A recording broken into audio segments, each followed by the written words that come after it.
আসসালামু আলাইকুম। পরিশ্রম দেহকে স্বাস্থ্যবান, মনকে স্বচ্ছ, হৃদয়কে পূর্ণ রাখে এবং আর্থিক সচ্ছলতা আনয়ন করে। হ্যালো এভরিওয়ান, কেমন আছেন সবাই? আশা করি সবাই অনেক বেশি ভালো আছেন, সুস্থ আছেন এবং নিরাপদে আছেন। আমরাও ভালো আছি আলহামদুলিল্লাহ। আবারও চলে এলাম নিত্যদিনের মতো আপনাদের গ্রামের ভিডিও নিয়ে। সাথে আছি আমি আফরোজা হুসাইন। আশা করছি আজকের ভিডিওটি অনেক বেশি ভালো লাগবে। পুরোটা সময় জুড়েই আমার সাথে থাকবেন। দেখার শুরুতে ছোট্ট একটা লাইক দিয়ে দিবেন।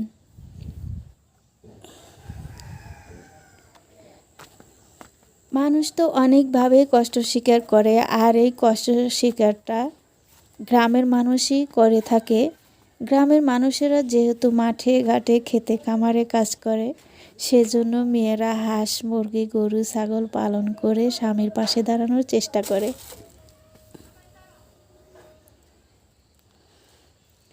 উভয়ে পরিশ্রমের ফলে পূর্ণতা পায় আমাদের এই গ্রাম্য জীবন। এই সুন্দর বাংলার প্রকৃতির সাথে তাল মিলিয়ে আমাদের গ্রামীণ জীবন পার করতে হয়। কখনো তীব্র রোদের সাথে, কখনো মুষলধারা বৃষ্টির সাথে, আবার কখনো আকাশ কাঁপানো প্রচণ্ড ঝড়ের সাথে। এভাবে তাল মিলিয়ে চলে যায় আমাদের গ্রাম্য জীবন।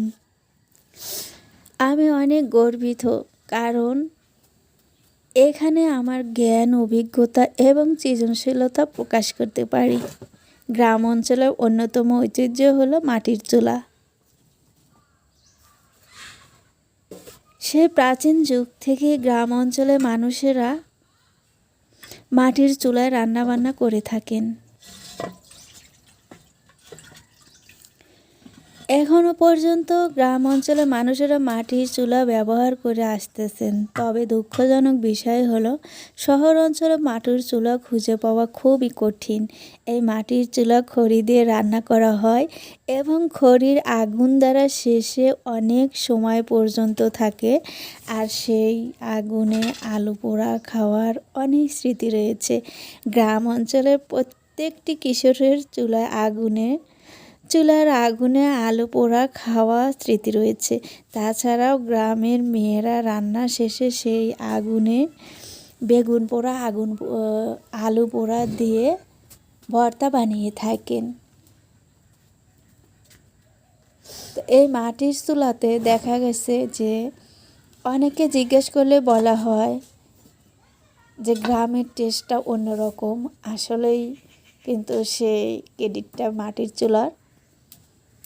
তো আমিও আপনাদের মাঝে সুন্দর সুন্দর ভিডিও নিয়ে আসি মাটির চুলায় আমি গ্রামীণ জীবনে যেভাবে আমার দিনগুলো পার করি, আমি সেটাই আপনাদের মাঝে শেয়ার করি। বিশেষ করে আমার রান্নাবান্নাটা আপনাদের কাছে বেশি ভালো লাগে। আমি অনেক রকমের ভিডিও দিয়েছি, কিন্তু সেগুলোতে একদমই ভিউ হয় না। আমার রান্নাবান্নাগুলো সবাই পছন্দ করেন, তাই আমি প্রতিনিয়ত আপনাদের মাঝে চলে আসি আমার রান্নাবান্না নিয়ে। এখানে সবজি বাগান থেকে দুটো বেগুন তুলে নিয়েছি। একদমই কসকসে ছিল, আর টাটকা বেগুন, নিজের গাছের বেগুন তুলে রান্না করার স্বাদটা কিন্তু অন্যরকম। তো এখানে আমি বেগুনগুলো কেটে নিচ্ছি।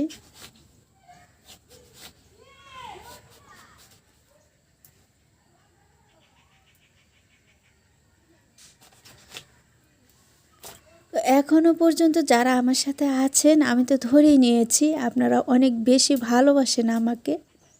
তো একটা লাইক দিতে যদি ভুলে গিয়ে থাকেন, প্লিজ একটা লাইক দিয়ে দিবেন। আপনার একটা লাইক আমার এই ভিডিওটি আরও 10 জনের কাছে পৌঁছায় দিবে এবং আমি ভিডিও বানাতে অনেক উৎসাহ পাবো। আপনারা আমাকে ছোট্ট একটা কমেন্ট করলে আমি আমার মনে অনেক জোর পাই, আমি অনেক ইন্সপায়ার হই পরবর্তী ভিডিও দেওয়ার জন্য।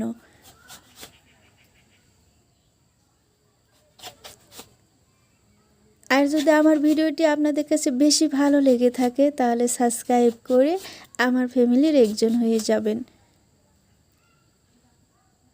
আর যারা অলরেডি এই কাজটা করে দিয়েছেন, তাদেরকে অসংখ্য অসংখ্য ধন্যবাদ এবং ভালোবাসা।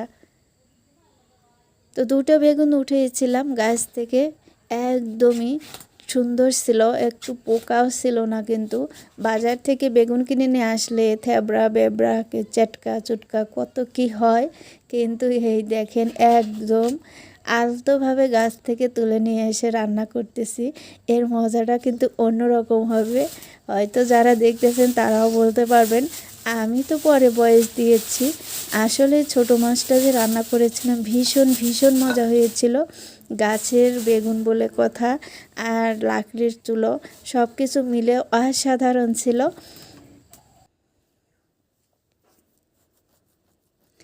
এখন এর ভিতরে শুধু বেগুন দিলেই তো হবে না, কয়েকটা মূলা ছিল, মূলাগুলো আমি কেটে নিব, কেটে নিয়ে এর ভিতরে দিয়ে দিব।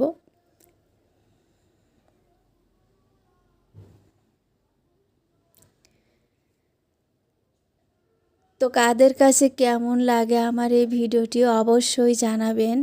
গ্রামের জীবনযাপন, আমার এই ঠুনকো বা ছোট জীবনযাপন আপনাদের কাছে কেমন লাগে, ছোট্ট একটা ভিডিও দেই।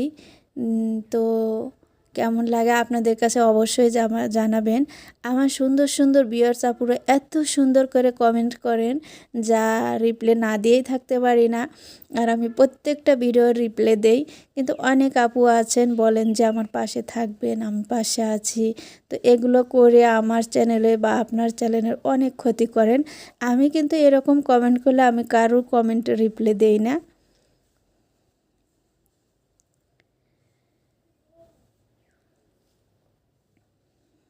আপনারা কমেন্ট করে জানাতে পারেন আমার এই ভিডিওর ভালো দিক এবং মন্দ দিক, আপনাদের মতামত আছে অবশ্যই। আমি অনেক দিন আগে একটা কলিজার আপু বলছিল যে আপু রান্নাবান্না শেষে খাওয়া দাওয়াটা দেখাবেন। তো আসলে ওইভাবে তো আমি যেহেতু ক্যামেরার সামনে আসতে চাই না, তো আসলে খাওয়াটা তো ফেস না দেখালে মজা পাওয়া যায় না। তো মাঝে মাঝে শেয়ার করি, আবার মাঝে মাঝে আপনাদের মাঝে শেয়ার করি না, যে শুধু হাত দেখে আর কি করবে। তো এজন্যই আর কি। এখানে কিন্তু শুধু বেগুনে তুলিনি, আমি কিন্তু মূলার শাকও তুলে নিয়েছিলাম, একদম টাটকা আমার সবজি বাগান থেকে। তো গ্রামের বাড়িতে দেখা গেছে যে বাজারঘাট যদি এক সপ্তাহ না করা যায় তাহলে কিন্তু দিব্যি চলে যায়, কিন্তু শহরের বাড়ি কিন্তু একটা বেলাও চলে না। তো এই যে মূলার শাকটা আমি নামিয়ে নিয়েছি। আমার এক আপু, কলেজের আপু কমেন্ট করেছিলেন যে আপু শাকের পানি ফেলে দিবে না, ফেলে দিলে ভিটামিন চলে যায়। কিন্তু শাকের পানি আজকে আমি ফেলে দিইনি। শাকের পানি ফেলে না দিলে হয় কি, শাকটা সবুজ থাকে না, কালো হয়ে যায়। তো খেতে আমার কাছে তেমন ভালো লাগে না। তারপরেও যেহেতু ভিউয়ার্স আপুরা বলেন, আমিও জানি ভিটামিনটা চলে যায়। তো এই তো আমি শাকটা বাগার দিয়ে নিলাম। আর চুলার জাল তো হাই হিটে দিয়েছি, একদম হাই হিটে জাল করতে হবে, তাহলে কিন্তু মূলা ভাজিটা অনেক সুন্দর হবে। এই ফাঁকে আমি তরকারিটা ধুয়ে নিব, তরকারি কেটে রেখেছিলাম।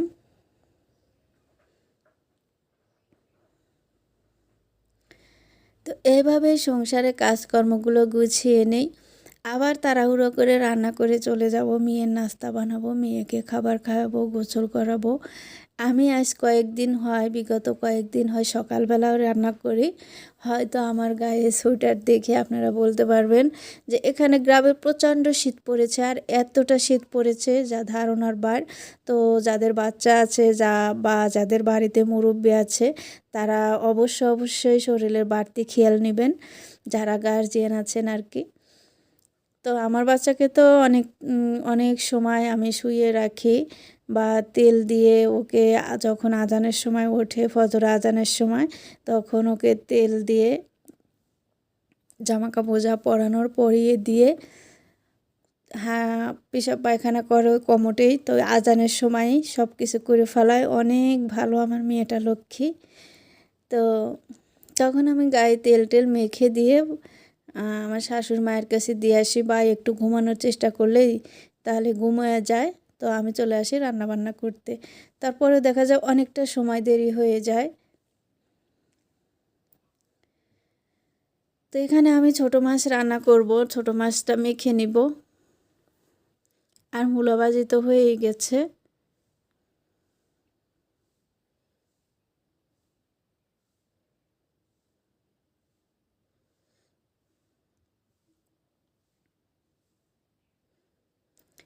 এখন সুন্দর করে হাত দিয়ে আমি মেখে নিব। ছোট মাছ যত মাখা যায় ততই নাকি টেস্ট হয়। তো আলতোভাবে মেখে নেব, যেহেতু কচি বেগুন একদম হাতের বেশি ঠাসা লাগলে কিন্তু বেগুনগুলো ভেঙে যাবে। তো এখানে মাছ দিয়ে দিয়েছি, এগুলো মলা মাছ ছিল। মাছ দিয়ে আমি হালকা একটু পানি দিয়ে বসিয়ে দিব।